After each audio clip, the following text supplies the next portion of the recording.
Hi guys, welcome back to Samriddhi creation. ನಾನು ನಿಹಾರಿಕಾ. ನಾನಿವತ್ತು ನಿಮಗೆ ಬಾಳೆ ದಿಂಡಿನಲ್ಲಿ ಮಾಡುವಂತಹ ಸಾಂಬಾರ್ ಬಗ್ಗೆ ತಿಳಿಸ್ಕೊಡೋಣ ಅಂತ ಈ ಒಂದು ವಿಡಿಯೋನ ಮಾಡ್ತಾ ಇದ್ದೀನಿ. ಸೊ ಇದಕ್ಕಿಂತ ಮೊದಲು ನಾನು ಬಾಳೆ ದಿಂಡಲ್ಲಿ ಜ್ಯೂಸನ್ನ ಹೇಳ್ಕೊಟ್ಟಿದ್ದೆ ಹೇಗೆ ಮಾಡಬೇಕು ಅಂತ. ಹಾಗೆ ಅದ್ರ ಉಪಯೋಗಗಳನ್ನು ಕೂಡ ನಾನು ತಿಳಿಸ್ಕೊಟ್ಟಿದ್ದೆ. ಕಿಡ್ನಿ ಸ್ಟೋನ್ ಯಾರಿಗಾಗಿರುತ್ತೋ ಅಂಥವರು ಬಾಳೆ ದಿಂಡಿನ ಜ್ಯೂಸ್ ಆಗಲಿ, ಬಾಳೆ ದಿಂಡಿನ ಸಾಂಬಾರಾಗಲಿ, ಬಾಳೆ ದಿಂಡಿನ ಪಲ್ಯ ಆಗಲಿ, ಒಟ್ಟಿನಲ್ಲಿ ಬಾಳೆ ದಿಂಡಲ್ಲಿ ಆಗುವಂತಹ ಪದಾರ್ಥಗಳನ್ನು ನೀವೇನಾದರೂ ಸೇವನೆ ಮಾಡಿದರೆ ಅಂದರೆ ತಿಂದರೆ ಖಂಡಿತವಾಗ್ಲೂ ನಿಮಗೆ ಒಂದು ತಿಂಗಳಲ್ಲಿ ರಿಸಲ್ಟ್ ಸಿಗತ್ತೆ. ಹೇಗೆ ಅಂದರೆ ಕಿಡ್ನಿ ಸ್ಟೋನ್ ಕಂಪ್ಲೀಟಾಗಿ ರಿಮೂವ್ ಆಗುತ್ತೆ. ಸೊ ಎಷ್ಟೋ ಜನ ಬಳಲ್ತಿರ್ತಾರೆ ಕಿಡ್ನಿ ಸ್ಟೋನ್ ನೋವು ಏನು ಅಂತೇಳಿ ಗೊತ್ತು, ಯಾಕಂದರೆ ನನಗೂ ಕೂಡ ಆಗಿತ್ತು. ಸೊ ಹಾಗಾಗಿ ಅದರ ಒಂದು ಎಕ್ಸ್ಪೀರಿಯೆನ್ಸ್ ಹೇಗೆ ಅಂತ ನಂಗೆ ಚೆನ್ನಾಗಿ ಗೊತ್ತು. ಸೊ ಇವಾಗ ನೋಡಿ ಸಾಂಬಾರು ಹೇಗೆ ಮಾಡೋದು ಅಂತ ತೋರಿಸ್ಕೊಡ್ತೀನಿ. ಮೊದಲನೇದಾಗಿ ಬಾಳೆ ದಿಂಡನ್ನು ಈ ಥರ ನೀವು ಸೆಂಟ್ರ್ ಭಾಗನ ತೊಗೊಬೇಕಾಗತ್ತೆ. ಮೊದಲು ಹೇಗಿರುತ್ತೆ ಬಾಳೆ ದಿಂಡು ಅಂತ ಹೇಳಿದರೆ ಕಂಪ್ಲೀಟಾಗಿ ನೋಡಿ ಈ ಒಂದು ಶೇಪಲ್ಲಿ ಇರುತ್ತೆ. ಅಂದರೆ ಈ ಥರ ಲೇಯರ್ ಇರುತ್ತೆ. ಒಂದು 3-4 ಲೇಯರ್ ಇರುತ್ತೆ. ಒಂದು ದೊಡ್ಡ ಸೈಜಲ್ಲಿ ನೀವು ತೊಗೊಬಂದರೆ ಈಸಿಯಾಗಿ ನಿಮಗೆ ಒಂದು ಒಳ್ಳೆ ಬಾಳೆ ದಿಂಡಿನ ಸಾಂಬಾರನ್ನ ತಯಾರು ಮಾಡಬಹುದು. ನೋಡಿ ಇವಾಗ ಬಾಳೆ ದಿಂಡಿನಲ್ಲಿ ಇರುವಂತಹ ಒಂದು ಏನು ಅಂದರೆ ಲೇಯರ್ನ ಕಂಪ್ಲೀಟಾಗಿ ರಿಮೂವ್ ಮಾಡ್ಕೊಳ್ಳೋಣ. ಸೊ ನೋಡಿ ಆಲ್ರೆಡಿ ರಿಮೂವ್ ಆಗಿದೆ. ಸೆಂಟ್ರ್ ಭಾಗನ ಮಾತ್ರ ನಾವು ತೊಗೊಬೇಕಾಗತ್ತೆ. ಯಾಕಂದರೆ ಗೊತ್ತಾಗತ್ತೆ ಸೆಂಟ್ರ್ ಭಾಗ ಹೇಗೆ ಗೊತ್ತಾಗತ್ತೆ ಅಂತಂದರೆ ಎಲ್ಲ ಲೇಯರ್ ಹೋದ್ಮೇಲೆ ಅದು ಒಂದು ದಿಂಡಿನ ಥರ ಸಿಗತ್ತೆ. ಆ ಒಂದು ದಿಂಡನ್ನು ತೊಗೊಂಡು ನೀವು ನೀಟಾಗಿ ಅದನ್ನು ಬಿಡಿಸ್ಬಿಟ್ಟು ಕಟ್ ಮಾಡ್ಕೊಬೇಕಾಗತ್ತೆ. ಸೊ ಏನು ಅಂತ ಅಂದರೆ ಇದು ನಿಮಗೆ ಮಾರ್ಕೆಟಲ್ಲಿ ಸಿಗತ್ತೆ, ತರಕಾರಿ ಮಾರ್ಕೆಟಲ್ಲಿ ಸಿಗತ್ತೆ. ಇದರ ರೇಟ್ ಬಂದ್ಬಿಟ್ಟು 15-20 ರೂಪಾಯಿ ಅಷ್ಟೇ. ಸೊ ಇದನ್ನು ನೀವು ತಿಂಗಳಿಗೊಂದು ಸಲ ನೀವು ಈ ಒಂದು ಸಾಂಬಾರನ್ನ ಮಾಡ್ಕೊಂಡು ತಿಂದರೆ ಖಂಡಿತವಾಗ್ಲೂ ಹೆಲ್ತಿನ ವಿಷಯದಲ್ಲಿ ಅಂದರೆ ಆರೋಗ್ಯ ದೃಷ್ಟಿಯಲ್ಲಿ ತುಂಬಾ ಒಳ್ಳೆಯದು.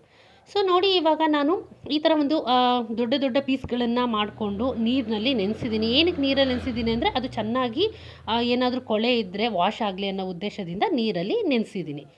ಆನಂತರ ಒಂದು ಬೌಲಲ್ಲಿ ಕಾಯಿ ಪೀಸ್ ತೊಗೊಂಡಿದ್ದೀವಿ. ಅಂದರೆ ಒಂದು ತೆಂಗಿನಕಾಯಿ ಆದರೂ ಪರವಾಗಿಲ್ಲ, ಕಮ್ಮಿ ಸಾಂಬಾರು ಮಾಡ್ಕೊತೀನಿ ಅಂತಂದರೆ ಅರ್ಧ ತೆಂಗಿನಕಾಯಿ ಆದರೂ ಪರವಾಗಿಲ್ಲ, ತುರ್ಕೊಬೋದು, ಇಲ್ಲಾಂದರೆ ಈ ಥರ ಪೀಸ್ ಮಾಡ್ಕೊಬಹುದು.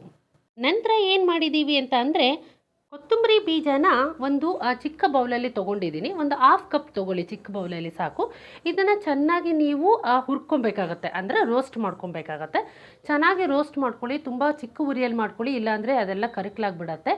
ನಂತರ ಏನು ಮಾಡಬೇಕು ಅಂತಂದರೆ ಒಂದು ಈರುಳ್ಳಿ ತೊಗೊಂಡಿದ್ದೀವಿ. ಅಂದರೆ ಒಂದು ತೊಗೊಂಡ್ರೂ ಪರವಾಗಿಲ್ಲ, 2 ತೊಗೊಂಡ್ರೂ ಪರವಾಗಿಲ್ಲ. ಇದನ್ನು ನೀವು ಪೀಸ್ ಮಾಡ್ಕೊಳ್ಳಿ. ಈ ಥರ ಉದ್ದ ಆದರೂ ಮಾಡ್ಕೊಳ್ಳಿ, ಇಲ್ಲಾಂದರೆ ಚಿಕ್ಕದಾಗಾದರೂ ಮಾಡ್ಕೊಳ್ಳಿ, ಪರವಾಗಿಲ್ಲ. ಏನಕ್ಕೆ ಅಂದರೆ ಇವುಗಳನ್ನೆಲ್ಲ ನಾವು ಮಿಕ್ಸಿ ಮಾಡಬೇಕಾಗತ್ತೆ. ಹಾಗಾಗಿ ಈರುಳ್ಳಿ ಆಯಿತು. ನಂತರ ನಾವು ತೊಗೋತಾ ಇದ್ದೀವಿ ಟೊಮೊಟೊ ಹಣ್ಣುಗಳನ್ನು. ಹಾಗೆ ಟೊಮೊಟೊ ಹಣ್ಣುಗಳನ್ನು ಹೇಗೆ ತೊಗೊಬೇಕು ಅಂದರೆ ಆದಷ್ಟು ಬೀಜಗಳನ್ನು ರಿಮೂವ್ ಮಾಡಿ ತೊಗೊಂಡ್ರೆ ಒಳ್ಳೆಯದು. ಬೀಜಗಳಿದ್ದರೂ ಪರವಾಗಿಲ್ಲ, ಯಾಕಂದರೆ ನಾವು ರುಬ್ಬೋದ್ರಿಂದ ಅದೆಲ್ಲ ಕರಗೋಗುತ್ತೆ, ತೊಂದರೆಗಳಿಲ್ಲ.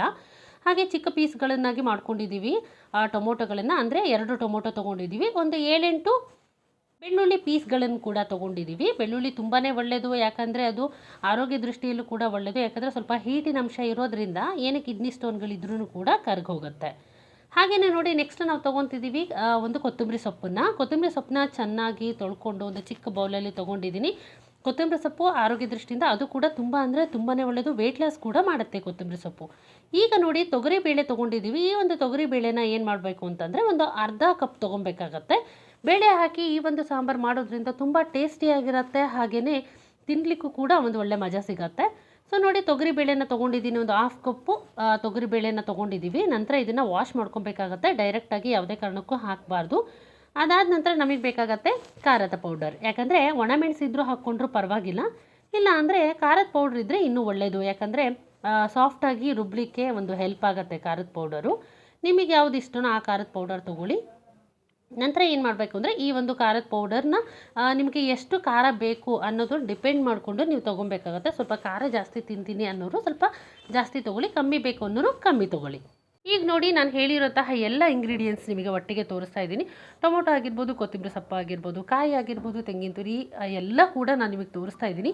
ಈ ಒಂದು ಸಾಂಬಾರನ್ನ ಮಾಡ್ಕೊಳ್ಳೋದು ಗಂಡು ಮಕ್ಕಳೇ ಆಗಲಿ ಹೆಣ್ಮಕ್ಳೇ ಆಗಲಿ ಯಾರೇ ತಿಂದ್ರೂ ಆ ಕಿಡ್ನಿ ಸ್ಟೋನ್ ಆದಷ್ಟು ಬೇಗ ಕರ್ಕೋಗುತ್ತೆ. ನೀವು ಹಾಸ್ಪಿಟ್ಲಿಗೆ ಹೋಗುವಂತಹ ಅವಶ್ಯಕತೆಯೇ ಇರೋದಿಲ್ಲ. ಆದರೆ ಒಂದು ನಾನು ಹೇಳೋಕ್ಕೆ ನಿಮಗೆ ಸೂಚನೆ ಕೊಡ್ತೀನಿ, ಏನಪ್ಪ ಅಂದರೆ ಗರ್ಭಿಣಿ ಸ್ತ್ರೀಯರು ದಯವಿಟ್ಟು ಈ ಒಂದು ಸಾಂಬಾರನ್ನ ತಿನ್ನಬಾರ್ದು. ಹಾಗೆ ಬಾಣಂತಿಯರು ಕೂಡ ತಿನ್ನಬೇಡಿ. ಹಾಗೆಯೇ ನೀವು ಮಂತ್ಲಿ ಪೀರಿಯಡ್ ಆದಾಗ ಕೂಡ ಇದನ್ನು ಸೇವನೆ ಮಾಡಬಾರ್ದು. ಯಾಕಂದರೆ ತುಂಬ ಅಂದರೆ ತುಂಬ ಹೀಟಿನ ಅಂಶ ಇರುತ್ತೆ. ನಾನು ಹೇಳಿದೆ ಅಲ್ವಾ ನಿಮಗೆ, ಯಾಕಂದರೆ ಒಂದು ಹೊಟ್ಟೆಯಲ್ಲಿರೋಂತಹ ಕಿಡ್ನಿ ಸ್ಟೋನ್ನೇ ಕರಗಿಸತ್ತೆ ಅಂತ ಅಂದಮೇಲೆ ಎಷ್ಟು ಹೀಟಿನ ಅಂಶ ಇರುತ್ತೆ ಅಂತ ನೀವೇ ಅರ್ಥ ಮಾಡ್ಕೊಳ್ಳಿ. ಓಕೆ, ಇವಾಗ ನಾವೇನು ಮಾಡ್ತಿದ್ದೀವಿ, ನಾನು ಹೇಳಿದಂತಹ ಎಲ್ಲ ಇಂಗ್ರೀಡಿಯೆಂಟ್ಸನ್ನು ತೊಗೊಂಡು ರುಬ್ಕೊಂಡಾಯಿತು, ಮಸಾಲೆನ ರುಬ್ಕೊಂಡ್ವಿ. ಆನಂತರ ಏನು ಮಾಡಬೇಕು ಅಂದರೆ, ಈ ಬೇಳೆ ಇರುತ್ತೆ ಅಲ್ವಾ, ಈ ಬೇಳೆನ ನೀವು ತೊಳೆದ್ಬೇಕಾದ್ರೂ ಏನು ಅಂತಂದರೆ ಕುಕ್ಕರ್ಗೆ ಹಾಕಬಹುದು. ಇಲ್ಲ ಅಂತಂದರೆ ಡೈರೆಕ್ಟಾಗಿ ಹಾಕಿ ಸ್ವಲ್ಪ ನೀರನ್ನು ಹಾಕಿ ಅದಕ್ಕೆ ಒಂದು 2-3 ವಿಷಲ್ನ ಮಾಡ್ಕೊಳ್ಳಿ. ಇನ್ನೊಂದು ಆಪ್ಷನ್ ಏನಪ್ಪ ಅಂತಂದರೆ, ಎರಡನ್ನೂ ಬೇಕಾದರೂ ಒಟ್ಟಿಗೆ ಬೇಕಾದರೂ ನಾವು ವಿಷಲ್ ಹಾಕ್ಸ್ಬೋದು, ಇಲ್ಲಾಂದರೆ ಸಪ್ರೇಟ್ ಆಗಬೇಕಾದ್ರೆ ವಿಷಲ್ ಹಾಕ್ಬೋದು. ಈಗ ನೋಡಿ, ಏನು ಪೀಸ್ ಮಾಡ್ಕೊಂಡಿರೋಂತಹ ಬಾಳೆ ದಿಂಡುಗಳನ್ನೆಲ್ಲ ನಾವು ಆ ಬೇಳೆ ಒಳಗೆ ಕುಕ್ಕರ್ನಲ್ಲಿ ಸೇರಿಸ್ತಾ ಇದ್ದೀವಿ. ಏನಕ್ಕಪ್ಪ ಅಂತಂದರೆ, ಇವಾಗ ಬಾಳೆ ದಿಂಡು ಕೂಡ ವಿಷಲ್ ಹೊಡಿಸ್ಬೇಕಾಗತ್ತೆ. ಯಾಕಂದರೆ ತುಂಬ ಗಟ್ಟಿ ಇರುತ್ತೆ. ಅದು ವಿಷಲ್ ಏನಾದರೂ ನಾವು ಹೊಡೆಸಿದ ನಂತರ ಎಷ್ಟು ಚೆನ್ನಾಗಿ ಸಾಫ್ಟಾಗಿ ಬಾಯಲ್ಲಿ ಇಟ್ಟರೆ ಕರಗೋಗುತ್ತೆ, ಅಷ್ಟು ಮೆತ್ತಗೆ ತುಂಬ ಸಾಫ್ಟಾಗಿರುತ್ತೆ ಮತ್ತು ಅಷ್ಟೇ ಟೇಸ್ಟಿಯಾಗಿರುತ್ತೆ.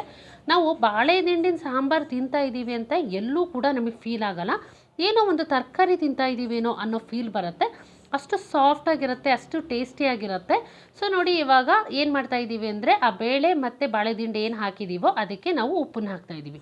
ಉಪ್ಪನ್ನು ನೀವು ರುಚಿಗೆ ತಕ್ಕಷ್ಟು ಹಾಕಿ, ಯಾಕಂದರೆ ಉಪ್ಪು ಜಾಸ್ತಿ ಆದರೆ ಸಾಂಬಾರು ಟೇಸ್ಟು ಏನೋ ಒಂಥರ ಕೆಟ್ಟೋಗ್ಬಿಡುತ್ತೆ. ಎಷ್ಟು ಬೇಕೋ ಅಷ್ಟು ಹಾಕ್ಕೊಳ್ಳಿ. ಇನ್ ಕೇಸ್ ಏನಾದರೂ ನಿಮಗೆ ಸಾಂಬಾರಲ್ಲಿ ಉಪ್ಪು ಕಮ್ಮಿ ಅಂತಂದರೆ ಆಮೇಲೆ ಬೇಕಾದರೂ ಸೇರಿಸ್ಕೊಳ್ಳೋಂಥ ಆಪ್ಷನ್ ಇರುತ್ತೆ.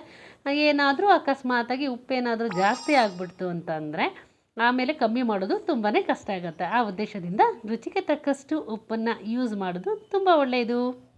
ಈ ಒಂದು ಸಾಂಬಾರನ್ನ ನೀವು ಗಂಡಸರಾಗಲಿ ಹೆಂಗಸರಾಗಲಿ ಯಾರು ಬೇಕಾದರೂ ತಿನ್ಬೋದು. ಆದರೆ ಚಿಕ್ಕ ಮಕ್ಕಳಿಗೆ ಯಾವುದೇ ಕಾರಣಕ್ಕೂ ಕೊಡಲಿಕ್ಕೆ ಹೋಗಬೇಡಿ. ಯಾಕಂದರೆ ನಾನು ಮೊದಲೇ ಹೇಳಿದೆ ನಿಮಗೆ, ತುಂಬ ಹೀಟಿನ ಅಂಶ ಇರೋದರಿಂದ ಅದು ಅಷ್ಟು ಒಳ್ಳೆಯದಲ್ಲ ಅನ್ನೋ ಉದ್ದೇಶದಿಂದ ನಾನು ಈ ಮಾತನ್ನು ಹೇಳ್ತಾ ಇದ್ದೀನಿ. ಓಕೆ, ಇವಾಗ ಏನಪ್ಪ ಅಂತ ಅಂದರೆ ವಿಷಲ್ ಹೊರಿಸೋಣ. ನಮಗೆ ಎಷ್ಟು ವಿಷಲ್ ಬೇಕಾಗತ್ತೆ ಅಂತಂದರೆ, ಇವಾಗ 3 ವಿಷಲ್ ಹಾಕ್ಸ್ಬೇಕಾಗತ್ತೆ. ಯಾಕಂದರೆ 3 ವಿಷಲ್ ಏನಾದರೂ ನಾವು ಹಾಕ್ಸಿದ್ರೆ ಚೆನ್ನಾಗಿ ಬೆಂದ್ಕೊಳತ್ತೆ. 2 ವಿಷಲ್ ಬೇಕಾದರೂ ಹಾಕ್ಸ್ಬೋದು, ಆದರೆ 3 ವಿಷಲ್ ಹಾಕ್ಸಿದ್ರೆ ತುಂಬಾ ಒಳ್ಳೆಯದು. ಕಿಡ್ನಿ ಸ್ಟೋನ್ ಇರೋದ್ರಿಂದ ತುಂಬ ಜನರ ಕಡೆಯಿಂದ ನನಗೆ ರಿಕ್ವೈರ್ಮೆಂಟ್ ಇತ್ತು, ಯಾಕಂದರೆ ಈ ಥರದ ಒಂದು ಸಾಂಬಾರು ತಿಳಿಸ್ಕೊಡಿ ಅಂತ ಹೇಳ್ಬಿಟ್ಟು. ಹಾಗಾಗಿ ಈ ಒಂದು ವಿಡಿಯೋನ ನಾನು ಮಾಡ್ತಾ ಇದ್ದೀನಿ. ಯಾಕಂದರೆ ಈ ಒಂದು ವಿಡಿಯೋನ ಮಾಡಿ ನಾನು ಹಾಕೋದ್ರಿಂದ ಯಾರ್ಯಾರಿಗೆ ಕಿಡ್ನಿ ಸ್ಟೋನ್ ಆಗಿರುತ್ತೋ ಅವರಿಗೆಲ್ಲ ತುಂಬ ಯೂಸ್ಫುಲ್ ಆಗುತ್ತೆ ಅನ್ನೋ ಉದ್ದೇಶದಿಂದ ಈ ಒಂದು ವಿಡಿಯೋನ ಮಾಡ್ತಾ ಇದ್ದೀನಿ. ಸೊ ಇದುವರೆಗೂ ನಮ್ಮ ಚಾನಲ್ನ ಸಬ್ಸ್ಕ್ರೈಬ್ ಮಾಡದೇ ಇರೋರು ಪ್ಲೀಸ್ ಸಬ್ಸ್ಕ್ರೈಬ್ ಮಾಡಿ, ಹೊಸಬರಾಗಿದ್ದರೆ ಸಬ್ಸ್ಕ್ರೈಬ್ ಮಾಡಿ. ಹಾಗೆಯೇ ಇದುವರೆಗೂ ನಮ್ಮ ಚಾನಲ್ನ ಸಬ್ಸ್ಕ್ರೈಬ್ ಮಾಡಿ ನೋಡಿ ಸಪೋರ್ಟ್ ಮಾಡ್ತಿರೋಂತಹ ಪ್ರತಿಯೊಬ್ಬರಿಗೂ ನಾನು ಧನ್ಯವಾದಗಳನ್ನು ಹೇಳೋಕ್ಕೆ ಇಷ್ಟಪಡ್ತೀನಿ. ಸೊ ಇವಾಗ ಓಕೆ, ನೋಡೋಣ. ಚೆನ್ನಾಗಿ ಬೆಂದ್ಕೊಂಡಿದೆ.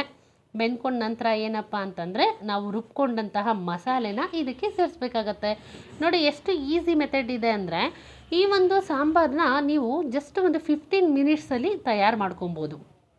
ಜಸ್ಟ್ ರುಬ್ಕೊಳೋದು, ಬೇಯಿಸ್ಕೊಳೋದು ಎಷ್ಟು ಈಸಿಯಾಗಿದೆ. ಹಾಗೆ ಸಾಂಬಾರು ಕೂಡ ತುಂಬ ಅಂದರೆ ತುಂಬಾ ಟೇಸ್ಟಿಯಾಗಿರುತ್ತೆ. ಹಾಗೆಯೇ ಮೇಯ್ನ್ ಏನಪ್ಪ ಅಂದರೆ, ಕಿಡ್ನಿ ಸ್ಟೋನಿಂದ ಆ ಪೇಯ್ನ್ ಇರುತ್ತಲ್ಲ, ಆ ಪೇಯ್ನ ಅನುಭವಿಸುವಂತಹ ಒಂದು ತೊಂದರೆಗಳು ನಮಗೆ ಬರೋದಿಲ್ಲ. ಯಾಕಂದರೆ ಅಷ್ಟು ಈಸಿಯಾಗಿ ಕಲ್ಲನ್ನು ಕರಗಿಸೋವಂತಹ ಶಕ್ತಿ ಇರೋದು ಈ ಒಂದು ಬಾಳೆ ದಿಂಡಿನಲ್ಲಿದೆ. ಯಾಕಂದರೆ ಡಾಕ್ಟರ್ಸ್ ಹತ್ರ ಹೋಗ್ಬಿಟ್ಟು ನಾವು ತುಂಬ ಟ್ರೀಟ್ಮೆಂಟ್ ತೊಗೊತೀವಿ, ಅದಾಗಲೂ ಕೂಡ ಆಗೋದಿಲ್ಲ. ಆದ್ದರಿಂದ ಏನಪ್ಪ ಅಂತ ಅಂದರೆ, ಈ ಒಂದು ಮೆಥಡ್ನ ಕಿಡ್ನಿ ಸ್ಟೋನ್ ಸ್ಟಾರ್ಟಿಂಗ್ ನಮ್ಗೆ ಆಗ್ತಾ ಇದೆ ಅಂತ ನಿಮಗೆ ಫೀಲ್ ಆಗುತ್ತಲ್ಲ, ಆವಾಗಲೇ ಈ ಒಂದು ಮೆಥಡ್ ಯೂಸ್ ಮಾಡಿಬಿಟ್ರೆ ತುಂಬಾ ಒಳ್ಳೆಯದು. ಹಾಗೆಯೇ ಕಿಡ್ನಿ ಸ್ಟೋನ್ ಆದವರೇ ತಿನ್ನಬೇಕು ಅಂತ ಏನಿಲ್ಲ ಈ ಸಾಂಬಾರನ್ನ. ಕಿಡ್ನಿ ಸ್ಟೋನ್ ಆಗದೆ ಇರೋರು ಕೂಡ ತಿನ್ಬೋದು, ಬಟ್ ಕಿಡ್ನಿ ಸ್ಟೋನ್ ಆದವ್ರು ತಿಂದರೆ ತುಂಬಾ ಒಳ್ಳೆಯದು. ಕಿಡ್ನಿ ಸ್ಟೋನ್ ಆಗಿಲ್ಲ ಅಪ್ಪ, ಈಗ ನಾವು ನಾರ್ಮಲ್ ಆಗಿದ್ದೀವಿ ತಿನ್ಬೋದಾ ಅಂತಂದರೆ ತೊಂದರೆ ಇಲ್ಲ. ಅವರು ಕೂಡ ತಿಂಗಳಿಗೊಂದ್ಸಲಿ 2 ತಿಂಗಳಿಗೊಂದ್ಸತಿ ಮಾಡಿಕೊಂಡು ತಿಂದರೆ ಅವರಿಗೆ ನೆಕ್ಸ್ಟು ಕಿಡ್ನಿ ಸ್ಟೋನ್ ಆಗುವಂತಹ ಚಾನ್ಸಸ್ ಇದ್ರೂ ಕೂಡ ಆ ಥರ ಕಿಡ್ನಿ ಸ್ಟೋನ್ ಆಗೋದೇ ಇಲ್ಲ. ಯಾಕಂದರೆ ಕಿಡ್ನಿ ಸ್ಟೋನ್ ಆಗಿ ಕಷ್ಟನ ಅನುಭವಿಸ್ತಿರ್ತಾರಲ್ಲ, ಆ ಪೇಯ್ನ್, ಆ ನೋವು ಯಾರಿಗೆ ಕಿಡ್ನಿ ಸ್ಟೋನ್ ಆಗಿರುತ್ತೋ ಅವ್ರಿಗೆ ಮಾತ್ರ ಗೊತ್ತು. ಅಷ್ಟು ಪೇಯ್ನ್ ಬರುತ್ತೆ. ಕೂತ್ಕೊಂಡ್ರೂ ಸಮಾಧಾನ ಆಗೋಲ್ಲ, ನಿಂತ್ಕೊಂಡ್ರೂ ಸಮಾಧಾನ ಆಗೋಲ್ಲ, ಮಲ್ಕೊಂಡ್ರೂ ಸಮಾಧಾನ ಆಗೋಲ್ಲ, ಊಟ ಮಾಡೋಕ್ಕಾಗಲ್ಲ, ತಿಂಡಿ ತಿನ್ನೋಕ್ಕಾಗಲ್ಲ, ನೀರು ಕುಡಿದ್ರೆ ವಾಪಸ್ ಬರುತ್ತೆ ಅಂಥ ಸಿಚುವೇಶನ್ ಆಗುತ್ತೆ. ಯಾಕಂದರೆ ಗಂಡಸರಿಗಾಗ್ಬಿಟ್ರಂತೂ ತುಂಬಾ ಕಷ್ಟ ಆಗುತ್ತೆ. ಯಾಕಂದರೆ ಅವ್ರಿಗೆ ಒಂದು ಯೂರಿನ್ ಪಾಸ್ ಮಾಡೋಕ್ಕೆ ಕೂಡ ತುಂಬ ಕಷ್ಟ ಆಗಿಬಿಡತ್ತೆ. ಸೊ ಆ ಥರದ್ದೊಂದು ಕಿಡ್ನಿ ಸ್ಟೋನ್ನ ಕರಗಿಸೋಂತಹ ಶಕ್ತಿ ಇರೋದು ಈ ಒಂದು ಬಾಳೆ ದಿಂಡಿನಲ್ಲಿ ನಮಗೆ ನ್ಯಾಚುರಲ್ ಆಗಿ ಸಿಗುವಂತಹ ಈ ಒಂದು ಪದಾರ್ಥದಿಂದ ನಾವು ನಮ್ಮ ಆರೋಗ್ಯನ ಕಾಪಾಡ್ಕೋಬೋದು. ಸೊ ಇವಾಗ ಸಾಂಬಾರನ್ನ ಕುದಿಯೋಕ್ಕಿಡೋಣ. ಚೆನ್ನಾಗಿ ಕುದೀಲಿ. ಆಲ್ರೆಡಿ ಚೆನ್ನಾಗಿ ಇದು ವಿಷಲ್ ಆಗಿರುತ್ತೆ. ಒಂದು 5 ಮಿನಿಟ್ಸ್ ಕುದಿಸಿದ್ರೆ ಸಾಕು. ಚೆನ್ನಾಗಿ ಕುದೀಲಿ. ನೋಡಿ, ಕೊತ ಅಂತ ಕುದೀತಾ ಇದೆ. ಇದು ಕುದ ನಂತರ ನೀವು ರೈಸ್ ಜೊತೆ ಊಟ ಮಾಡಿದರೆ, ಸಾಂಬಾರನ್ನ ಹಾಕ್ಕೊಂಡು ಎಷ್ಟು ಮಜಾ ಇರುತ್ತೆ ಅಂದರೆ, ಎಷ್ಟು ಟೇಸ್ಟಿಯಾಗಿರುತ್ತೆ ಅಂದರೆ, ನಿಜ ಹೇಳ್ತೀನಿ ಫ್ರೆಂಡ್ಸ್, ಇದನ್ನು ನಾವು ಬಾಳೆ ದಿಂಡಿನ ಪಲ್ಯ ಆಗಲಿ, ಬಾಳೆ ದಿಂಡಿನ ಸಾಂಬಾರಾಗಲಿ ಇಷ್ಟು ಟೇಸ್ಟ್ ಬರುತ್ತಾ ಅಂತ ನಿಮ್ಗೆ ಅನ್ಸೋದೇ ಇಲ್ಲ. ಅಷ್ಟು ಟೇಸ್ಟಿಯಾಗಿರುತ್ತೆ ಈ ಒಂದು ಬಾಳೆ ದಿಂಡಿನ ಸಾಂಬಾರು. ಈ ಒಂದು ವಿಡಿಯೋ ನಿಮಗೆಲ್ಲರಿಗೂ ಇಷ್ಟ ಆಗಿದೆ ಅಂತ ನಾನು ಅಂದ್ಕೊಂಡಿದ್ದೀನಿ. ನಾನು ಮತ್ತೊಮ್ಮೆ ಕೇಳ್ತಾ ಇದ್ದೀನಿ, ಹೊಸಬರಾಗಿದ್ದರೆ ನಮ್ಮ ಚಾನಲ್ನ ಸಬ್ಸ್ಕ್ರೈಬ್ ಮಾಡಿ, ಪಕ್ಕದಲ್ಲಿ ಕಾಣೋ ಬೆಲ್ ಐಕಾನ್ನ ಪ್ರೆಸ್ ಮಾಡಿ, ಲೈಕ್ ಮಾಡಿ, ಶೇರ್ ಮಾಡಿ. ಈ ಒಂದು ವಿಡಿಯೋ ಇಷ್ಟ ಆಗಿದ್ರೆ ತಮ್ಮೆಲ್ಲರಿಗೂ ಕಮೆಂಟ್ ಮಾಡೋದಂತೂ ಯಾವುದೇ ಕಾರಣಕ್ಕೂ ಮರಿಬೇಡಿ. ನೋಡಿ, ಇವಾಗ ನಿಮ್ಮ ಎದುರಿಗೆ ಹಾಕ್ಬಿಟ್ಟು ತೋರಿಸ್ತಾ ಇದ್ದೀನಿ. ಊಟ ಮಾಡೋದೊಂದೇ ಬಾಕಿ ಇರೋದು. ನಾನಂತೂ ಮಾಡ್ಕೊಂಡು ಊಟ ಮಾಡ್ತಾಯಿದ್ದೀನಿ. ಸೊ ನೀವು ನಿಮ್ಮ ಮನೆಗಳಲ್ಲಿ ಮಾಡಿಕೊಂಡು ಊಟ ಮಾಡಿ, ಹಾಗೆಯೇ ಆರೋಗ್ಯವಾಗಿರಿ ಅಂತ ಹೇಳೋಕ್ಕೆ ಇಷ್ಟಪಡ್ತೀನಿ. ಈ ಒಂದು ವಿಡಿಯೋನ ನೀವು ಟೈಮ್ ಕೊಟ್ಟು ನೋಡಿದ್ದಕ್ಕಾಗಿ ತಮ್ಮೆಲ್ಲರಿಗೂ ಧನ್ಯವಾದಗಳು. ಹಾಗೆಯೇ ನಮ್ಮ ಮುಂಬರುವಂತಹ ಎಲ್ಲ ವಿಡಿಯೋಗಳನ್ನು ನೋಡಿ ನಮಗೆ ಹೀಗೆ ಸಪೋರ್ಟ್ ಮಾಡಿ ಅಂತ ಕೇಳ್ತಾ ಇದ್ದೀನಿ. ಸೊ ನಿಮ್ಮ ಒಂದು ಸಪೋರ್ಟ್, ಸಹಕಾರ ನನ್ನ ಮೇಲೆ, ಹಾಗೆಯೇ ನಾನು ಮಾಡುವಂತಹ ವಿಡಿಯೋದ ಮೇಲೆ ಯಾವಾಗಲೂ ಇರಲಿ ಅಂತ ಹೇಳೋಕ್ಕೆ ಇಷ್ಟಪಡ್ತೀನಿ. Thank you so much and love you all.